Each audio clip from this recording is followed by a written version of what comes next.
In this video, I want to show you the colorways of the Rosemary Pines Fiber Arts Spring Collection.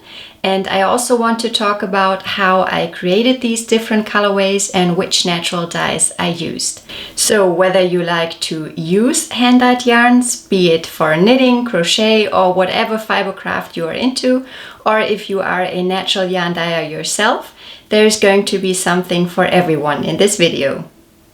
Hi, I'm Annika. I'm a natural yarn dyer from Germany, and I teach people how to dye yarn and fabric at home using natural dyes. I'm also an avid knitter, and I like to sew, crochet, embroider, basically everything that is related to the fiber arts. Let's get started. Like I said, today I want to talk about some of the colorways that I've recently dyed up for a little spring collection. When I think about spring, I for sure think about color, but not the strong, vibrant colorways that you get all throughout the summer. Rather, I'm thinking more in the direction of early bloomers or the fresh green leaves that are currently appearing everywhere on the trees. So here is a first glimpse of the colorways we are going to talk about now. But first off, I would like to talk a little bit more about the yarn bases I use. All of the yarns are hand dyed by myself, and I dye exclusively on all natural yarns. So that means no superwash treatment and also no synthetic content like polyester or nylon. Another noteworthy fact about my yarns is that I use only wool from German sheep. Now, I don't think that German sheep are superior to sheep in other countries in any way, not at all. That's not what this is about. Rather, I want to encourage everybody to look around locally for some local yarn or wool sources first, because I strongly believe that there is high quality wool available pretty much wherever you live. Sustainability is another key reason why I chose to work exclusively with German wool. When I use wool that is produced more or less locally to me, I can avoid overseas shipment, and this is of course more sustainable. I offer 5 different yarn bases in my Etsy shop at the moment. 3 of these bases are sock yarns and 2 are more geared towards knitting garments, accessories or home decor items. But of course you can also use the sock yarn bases for things like garments and accessories. Today I'm going to show you 2 of these bases, and they are both sock yarn bases. We are going to start with my Luster Sock Decay base. This is a very beautiful base in my opinion, which, like the name indicates, is a decay weight base. It has a yardage of 250 meter or 273 yards per 100 gram. The yarn consists of 100% German merino wool, and it is organic, mulesing free, and hand-dyed, spun and also grown in Germany. The yarn is durable but also soft and has a beautiful subtle sheen to it. It is perfect for knitting socks, but it also creates very beautiful accessories and garments as well. If you are wanting to knit socks with it, the recommended needle size is 2 to 3 millimeters, which corresponds to a US size 0 up to a US 2. If you're not familiar with knitting with all natural sock yarns, one of the tips to create long-lasting durable socks is to knit them at a rather tight gauge. By the way, I've also written a free guide on knitting socks with all natural sock yarns. I am going to link it in the description box for you, and you can download it for free if you like. Back to the Luster Sock Decay. Here is a comparison of a dyed skein with the undyed yarn. As you can see, the undyed yarn has a very light cream base color, which makes it perfect for natural dyeing. So that is the Luster Sock Decay. The second sock yarn base we are going to talk about today is called Merino Lino. It is a fingering weight yarn with a yardage of 400 meters or 437 yards per 100 gram. The yarn consists of a blend of 85% wool and 15% linen. The wool is again from German merino sheep and the linen is sourced from France. And in case you don't know, France is a neighboring country of Germany. And we are actually living very close to the French border here. We are about 45 minutes away from the French border. This sock yarn base is also non-superwash as well as plastic free and mulesing free. The linen is added to the sock yarn in order to increase the stability, again for knitting sturdy, long-lasting socks. But you can also use this yarn to knit garments or accessories as well. Another interesting thing about the blend of a protein fiber like wool and a plant-based fiber like linen is the fact that the fibers take up the natural dye in a slightly different way. I'm not sure if you'll be able to tell here, but this makes for a very interesting color depth. I have knitted a pair of socks for my husband 1 or 2 years ago using this base. I'm going to put up a picture so you can see what I mean. And in this picture you can tell really well that the different kinds of fibers take up the natural dye in a different way, and it results in a multitude of different hues of the colorway, and I think that's a very pretty effect. Anyway, here is a comparison of an undyed skein of yarn of Merino Lino with a dyed skein of yarn. As you might be able to tell, the undertone of the Merino Lino is a lot more yellow compared to the luster sock decay, which I have here.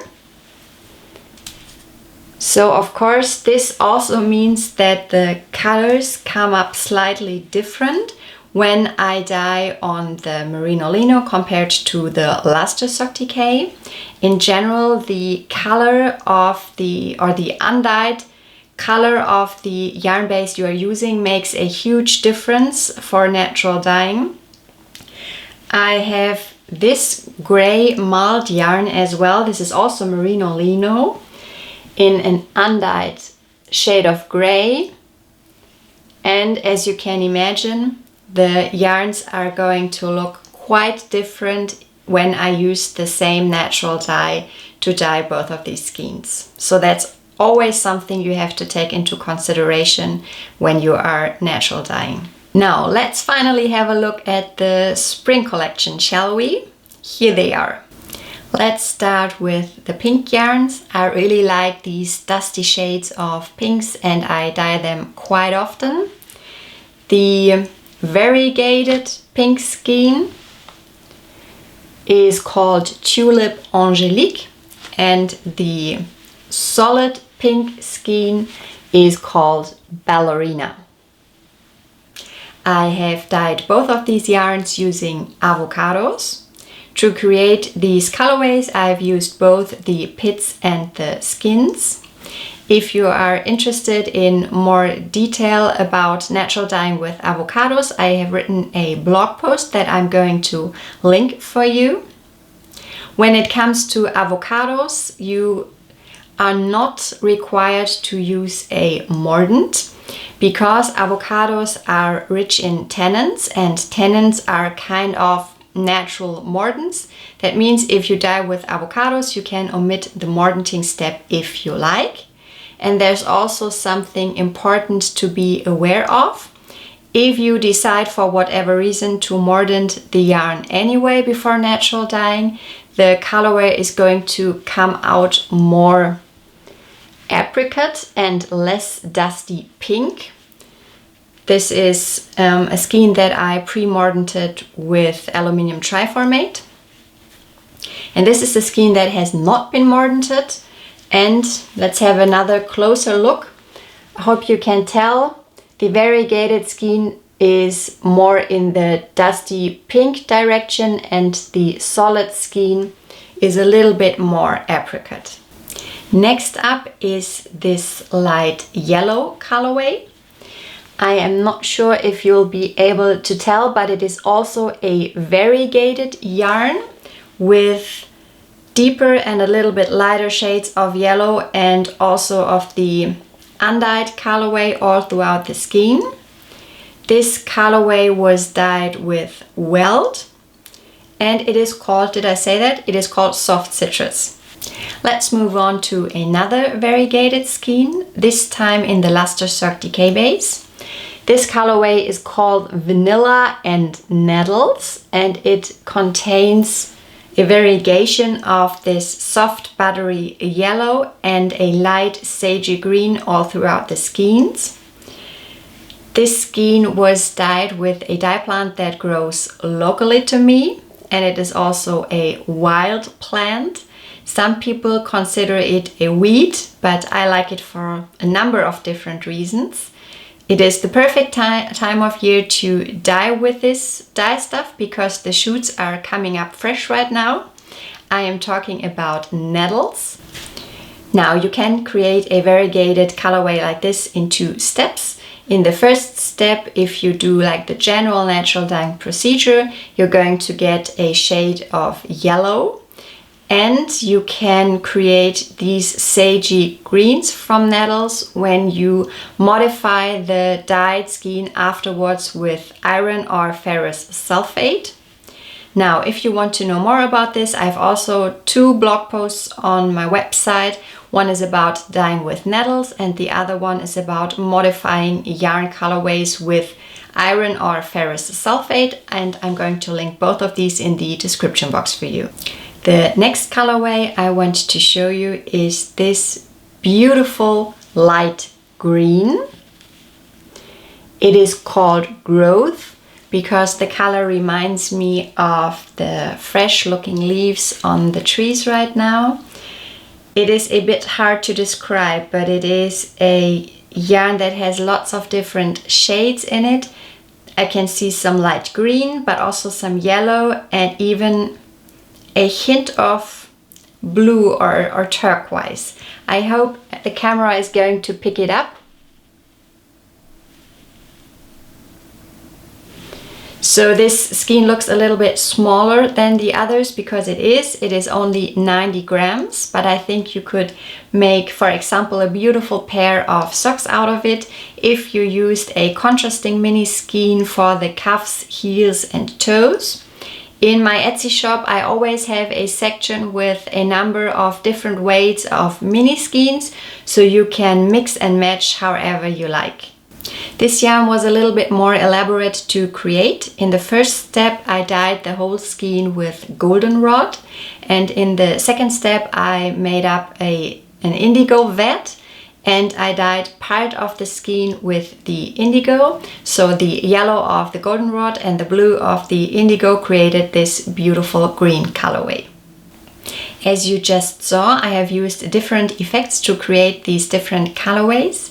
There are a number of different steps you have to take if you want to create, for example, a solid colorway compared to a variegated colorway like this one. If you are interested in learning how to create effects on yarns, I have actually written an ebook where I show you step by step with a lot of pictures how to create these effects on yarns. I'm going to link the ebook for you in the description box. In the ebook you will learn how to create a solid skein of yarn, a tonal skein of yarn, a variegated skein of yarn and a speckled skein of yarn. And since we are talking about speckled yarns, there are some more spring appropriate colorways that are currently in the Etsy shop that I wanted to show you. I hope you can see that. Maybe I'll take them out, show you up close. So we have these two.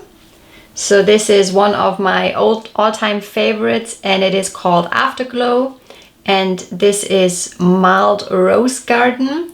These are both on Merino Lino and the other two are Merino Lino as well.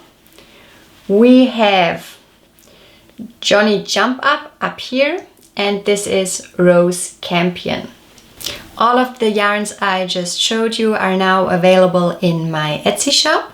If you have a look, you will see that I only have small quantities of them available.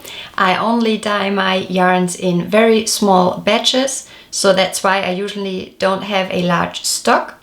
However, if you are interested in a larger quantity of a certain colorway, you can simply contact me on Etsy.